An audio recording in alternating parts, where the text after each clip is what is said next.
دوسری بات یہ سمجھ لیجئے، یہاں تو یہ بالکل ابتدا ہے نا، کیونکہ جیسے میں نے آپ کو بتایا ابتدائی دور کی بات ہے، سن 4-5 نبوی کی بات ہے، لیکن یہ کہ یہ سلسلہ یہاں رکا تو نہیں، آزمائش اور بھی آتی رہی۔ تو مدنی دور میں جب آزمائش بہت شدید ہو گئی، بلکہ وہ تو اجتماعی ہو گئی نا، مکی دور میں آزمائش انفرادی تھی، حضرت بلال کے ساتھ ہو رہا ہے، حضرت خباب بن الارت کے ساتھ ہو رہا ہے، لیکن اس طرح حضرت ابو بکر کے ساتھ تو نہیں ہو رہا ہے، اس طرح حضرت عمر کے ساتھ تو نہیں ہوا۔ نبی اکرم صلی اللہ علیہ وسلم کے اکا دکا واقعات ہیں، لیکن اتنے شدید تو نہیں ہیں جو حضرت بلال کے ساتھ ہو گئی۔ تو یعنی انفرادی معاملات ہو رہے ہیں، لیکن مدنی دور میں تو جماعت پر آ رہا ہے نا، پوری جماعت کے اوپر ہے۔ اسی لیے بالکل شروع میں بتا دیا تھا، استعینوا بالصبر والصلاۃ، نماز اور صبر کے ذریعے سے مدد حاصل کرو، حالات بڑے مشکل آئیں گے۔ وَلَنَبْلُوَنَّكُمْ بِشَيْءٍ مِّنَ الْخَوْفِ وَالْجُوعِ وَنَقْصٍ مِّنَ الْأَمْوَالِ وَالْأَنفُسِ وَالثَّمَرَاتِ، یہ سارے نقصانات برداشت کرنے پڑیں گے، ڈٹے رہو گے، جمے رہو گے، پھر اللہ کی مدد آئے گی۔ تو سورہ بقرہ ہی کی آیت نمبر 214 میں یعنی بالکل یہی انداز ہے، فرمایا ام حسبتم ان تدخلوا الجنہ، کیا تم نے یہ سمجھا تھا کہ جنت میں داخل ہو جاؤ گے؟ وَلَمَّا يَأْتِكُمْ مَثَلُ الَّذِينَ خَلَوْا مِن قَبْلِكُمْ، ابھی تمہارے پر وہ حالات بیتے ہی نہیں جو ان پر آئے تھے جو تم سے پہلے گزر گئے۔ یعنی اللہ کا اصول ہے نا، لن تجد لسنت اللہ تبدیلا، تم اللہ کی سنت میں کوئی تبدیلی نہیں پاؤ گے۔ تو ایمان پہلے بھی لوگ لاتے رہے نا، کوئی تم نئے نویلے مومن تو نہیں ہو۔ تو جب پہلے لوگ ایمان لاتے رہے تو اس کے بعد ہوا کیا؟ تو جو ان کے ساتھ ہوا اس کی کوئی نہ کوئی جھلکی تو تمہارے ساتھ بھی ہوگی، اور وہ ابھی تمہارے ساتھ نہیں ہوئی ہے۔ تو وہ کیا ہوتا رہا ان کے ساتھ؟ مَسَّتْهُمُ الْبَأْسَاءُ وَالضَّرَّاءُ وَالزُّلْزِلُوا، ان کو آ لیا، آ پکڑا، مس کرنا، جیسے کوئی شے آپ کو چھو جائے، آپ کے ساتھ مس ہو جائے، آ کے لگ جائے، سٹک ہو جائے آپ کے ساتھ، چمٹ جائے، چپک جائے، تو ان کے ساتھ چپک گئی تھی کیا؟ باسا، یعنی جو ناگوار صورتحال، ذرہ ضرر، تکلیف، تکالیف اور مشکلات نے ان کو آ گھیرا تھا۔ وَزُلْزِلُوا، یعنی کوئی تھوڑی سی نہیں تھی، ہلا مارے گئے۔ اور کیفیت یہ ہو گئی حتیٰ یقول الرسول والذین آمنوا معہ، وقت کے رسول بھی کہہ اٹھے اور اہل ایمان بھی چیخ اٹھے، متی نصر اللہ، اللہ کی نصرت کہاں ہے؟ یعنی ہم تو اب مرنے والے ہو گئے، اب ہماری بچت کی کوئی صورت نظر نہیں آ رہی، تو اللہ کی مدد کب آئے گی؟ متی نصر اللہ، الا ان نصر اللہ قریب، سن رکھو کہ اللہ کی مدد قریب ہے۔ اچھا، یہ بڑی دلچسپ بات ہے، یہ آیت نمبر 214 ہے، یہ ان سے نہیں بدلے ہیں، ترتیب ان کی بدل گئی ہے۔ سورہ آل عمران آیت نمبر 142، وہی 1، 2 اور 4، 214 اور وہی 1، 2، 4، 142، یعنی وہ عدد نکالیں تو وہی 7 نکلے گا۔ اس میں الفاظ یہ ہیں، جو مسلمانوں کو جو غزوہ احد کے حالات کے اوپر تبصرہ کرتے ہوئے جو کہا کہ تم نے کیا سمجھا تھا کہ تم ام حسبتم ان تدخلوا الجنہ، جنت میں چلے جاؤ گے؟ وَلَمَّا يَعْلَمِ اللَّهُ الَّذِينَ جَاهَدُوا مِنْكُمْ وَيَعْلَمَ الصَّابِرِينَ، ابھی اللہ نے تم میں سے دیکھا ہی نہیں ہے، جہاد کرنے والے کون ہیں، صبر کرنے والے کون ہیں۔ یعنی ایک کیفیت یہ ہوگی نا کہ یو ٹرن لینے والے اور پھر پورے صبر کے ساتھ کھڑے ہو کر جہاد کرنے والے، یہ دو مختلف طبقے ہیں تمہارے اندر موجود ہیں۔ سچے اور کھرے کا جو فرق ہے، اور کھرے اور کھوٹے کا جو فرق ہے، تو وہ اب اسے کھولا، جسے یہاں سچا اور جھوٹا کہا تھا، وہاں اسے کہا کہ ایک وہ لوگ ہیں کہ جو صبر کرنے والے ہیں اور جہاد کرنے والے ہیں، اور دوسرے وہ لوگ ہیں کہ جو صبر اور جہاد کرنے والے نہیں ہیں بلکہ یو ٹرن لینے والے ہیں، گھر جا کے بیٹھنے والے ہیں۔ یہ چھانٹی ہونی ابھی باقی ہے۔ اچھا، اسی موقع پہ یہ بھی بتایا کہ ما کان اللہ لیذر المؤمنین علی ما انتم علیہ، اللہ ایسا نہیں ہے کہ اہل ایمان کو چھوڑ دے اس حالت پر کہ جس پر کہ تم ہو، حتی یمیز الخبیث من الطیب، جب تک کہ وہ خبیث کو طیب سے چھانٹ کر علیحدہ نہ کر دے۔ معلوم ہوا کہ ایمان لانے والوں میں بھی ایک عنصر ایسا ہوتا ہے کہ جس کو اللہ تعالیٰ کہتا ہے یہ خبیث ہیں، اور ایمان والوں میں گڈمڈ ہیں کیونکہ کلمہ گو ہیں, انہوں نے کہا ہوا ہے کہ اشہدو اللہ الہ الا اللہ. تو اللہ ایسا نہیں ہے کہ ایمان والوں کو اسی حالت پر رہنا دے جب تک کہ ان میں سے چھانٹی کر کے ان طیب میں سے خبیث کو نکال کر علیحدہ نہ کر دے.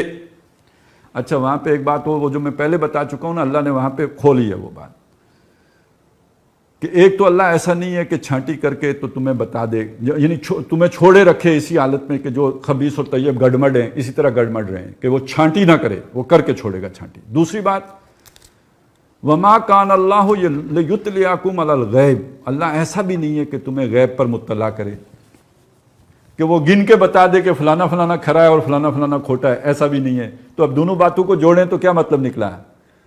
اللہ نے دکھا کے چھوڑنا ہے خبیث کون ہے طیب کون ہے, لیکن اللہ تعالیٰ وحی کے ذریعے سے نہیں بتائے گا کہ خبیث کون ہے طیب کون ہے. تو کیسے بتائے گا؟ اسی آزمائش کے ذریعے سے بتائے گا. یہی تلک الایام نداولھا بین الناس, یہ دن ہیں جنہیں لوگوں کے درمیان ہم الٹ پلٹ کرتے رہتے ہیں, تو اسی سے پتہ چلتا ہے وَلَيَعْلَمَ اللَّهُ الَّذِينَ آمَنُوا, تاکہ اللہ جانے کہ ان میں سے ایمان والے کون ہیں, وَيَتَّخِذَ مِنْكُمْ شُهَدَاءَ, اور تاکہ تم میں سے جو شہید ہونے والے ہیں اللہ کی راہ میں جانیں قربان کرنے والے ان کو چھانٹ کر نکالے. تو یہ دن اگر عدلتے بدلتے نہ رہیں, مشکلات نہ آئیں, تکالیف نہ آئیں, کبھی کبھی شکست کا سامنا نہ ہو, تو کیسے پتہ چلے گا کہ کھرے کون ہیں اور کھوٹے کون ہیں؟ لہٰذا یہ مت سمجھو کہ اللہ تمہیں یوں چھوڑ دے گا. اور دوسری بات ہے یہ کہ مت سمجھو کہ اللہ تمہیں غیب سے بتائے گا کہ کون کھرا ہے کون کھوٹا ہے. یہ آزمائش ہی آئے گی جس سے تمہارا پتہ چلے گا کہ کون کھرا ہے کون کھوٹا ہے. اچھا اسی طرح کی آیت ہے سورہ توبہ میں بھی. اچھا وہ بھی آیت نمبر 16 ہے. اب وہ فگرز بدل گئے, عدد نہیں بدلا ہے, 6 جمع 1 7. مضمون وہاں بھی ہے, ام حسبتم ان تترکوا, تم نے یہ سمجھا تھا چھوٹ جاؤ گے, یعنی اس میں انڈرسٹوڈ کیا ہے یقولوا آمنا, کہ تم نے کہا کہ ہم ایمان, اس پہ چھوٹ جاؤ گے. وَلَمَّا يَعْلَمِ اللَّهُ الَّذِينَ جَاهَدُوا مِنْكُمْ وَلَمْ يَتَّخِذُوا مِنْ دُونِ اللَّهِ وَلَا رَسُولِهِ وَلَا الْمُؤْمِنِينَ وَلِيجًا. اب یہاں پہ ایک نئی بات آ گئی ہے. ابھی اللہ نے تم میں سے چھانٹ کر وہ لوگ علیحدہ ہی نہیں کیے کہ جو جہاد کرنے والے اور اللہ رسول اور ایمان والوں کو چھوڑ کر کسی اور سے دلی محبت کرنے والے نہیں ہیں. یعنی یہ چھانٹی بھی ہونی ہے. وہ جو صبر ہے نا, ایک صبر تو یہ ہے کہ میری جان پہ بن گئی, صبر کر کے کھڑا ہوں. ایک صبر یہ ہے میرا رشتہ دار مجھ سے چھوٹ رہا, ہو سکتا ہے رشتہ دار کی گردن مارنی پڑ جائے, اللہ کے لیے مارنے والے ہو یا نہیں ہو. یہ کوئی پہلی دفعہ نہیں ہو رہا. یہ آزمائش بنی اسرائیل کی ہوئی تھی یا نہیں؟ جب انہوں نے وہ بچڑے کی عبادت کی تو فَاقْتُلُوا أَنفُسَكُمْ کا حکم آیا یا نہیں آیا؟ اور اس کا مطلب کیا؟ اپنے رشتہ دار کو اپنے ہاتھوں سے قتل کرو. غزوہ بدر میں یہی رائے دی تھی نا حضرت عمر رضی اللہ تعالیٰ عنہ نے کہ جو قیدی ہیں, جو ان کا رشتہ دار ہے, ان کو مارے. اور غزوہ بدر میں یہ صورت بنی. وہ بعد میں جب وہ ایمان لے آئے حضرت ابوبکر صدیق کے بیٹے, تو انہوں نے کہا ابا جی آپ غزوہ بدر میں میری تلوار کی زد میں آ گئے تھے, میں نے بر وقت پہچان لیا تو میں نے تلوار روک لی. تو حضرت ابوبکر نے جواب دیا بیٹا تم کفر کے لیے لڑ رہے تھے, تم نے تلوار روک لی, خدا کی قسم اگر میری تلوار کی زد میں آئے ہوتے میں کبھی نہ روکتا. اور یہ بات ذہن میں رکھیں کہ بیٹے جو ہوتے ہیں نا اولاد, وہ ذرا تھوڑے وہ زیادہ بے نیاز ہوتی ہے ماں باپ کے بارے میں. ماں باپ اولاد کے بارے میں ایسی بے نیازی کا معاملہ نہیں کر سکتے, ان کے تو جگر کے ٹوٹے ہوتے ہیں. اب ایمان کا ایک تقاضا یہ بھی ہے. تو بات میرا خیال ہے بالکل واضح ہو گئی ہے کہ ایمان لانے کے بعد آزمائش اس سے مفر نہیں ہے. اچھا اب ایک مسئلہ یہ ہے کہ ہم دعا کرتے ہیں اللہ آزمائش سے بچانا, کرتے ہیں نا, تو اس کا مطلب کیا؟ آزمائش مانگنی نہیں چاہیے. ٹھیک ہے نا, آزمائش مانگنی نہیں چاہیے, لیکن یہ کہ اللہ تعالیٰ سے یعنی یہ استقامت کی دعا تو ضرور کرنی چاہیے. اور دوسری بات یہ سمجھ لیجئے جو خاص طور پر اہم ترین ہے, یہ آزمائشیں آتی کب ہیں؟ آزمائشیں اس طرح کی شدید آزمائشیں کب آتی ہیں؟ جب اللہ تعالیٰ نے دنیا میں آپ سے کوئی کام نہ لینا ہو تو کوئی آزمائش نہیں آتی. جب اللہ نے دنیا میں آپ کو اٹھانا نہ ہو، کوئی مقام نہ دینا ہو، کوئی لیا جائے گا تجھ سے کام دنیا کی امامت کا، یہ اگر پیش نظر نہ ہو تو اللہ تعالیٰ آزمائش نہیں بھیجتا۔ آزمائش تبھی آتی ہے کہ جب اللہ تعالیٰ آپ کو کوئی اونچا مقام اس پر فائدہ، وہ جو آتا ہے نا، تندی باد مخالف سے نہ گھبرائے، وہ کہا یہ تو چلتی ہے تجھے اونچا اڑانے کے لیے۔ تو یہ آزمائش کا دور جو ہے، یہ آزمائش کا دور در حقیقت یوں سمجھیے کہ آنے والے اچھے دنوں کی نوید ہوتا ہے۔ جیسے بارش سے پہلے ٹھنڈی ہوا آتی ہے، یوں سمجھ لیجئے کہ کامیابی سے پہلے آزمائشیں آتی ہیں۔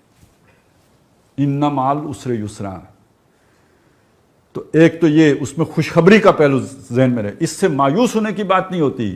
بتا رہی ہے ظلمت شب کہ صبح نزدیک آ رہی ہے۔ رات جب بہت زیادہ تاریک ہو جائے تو یہ در حقیقت سحر کی نوید لے کے آ رہی ہوتی ہے۔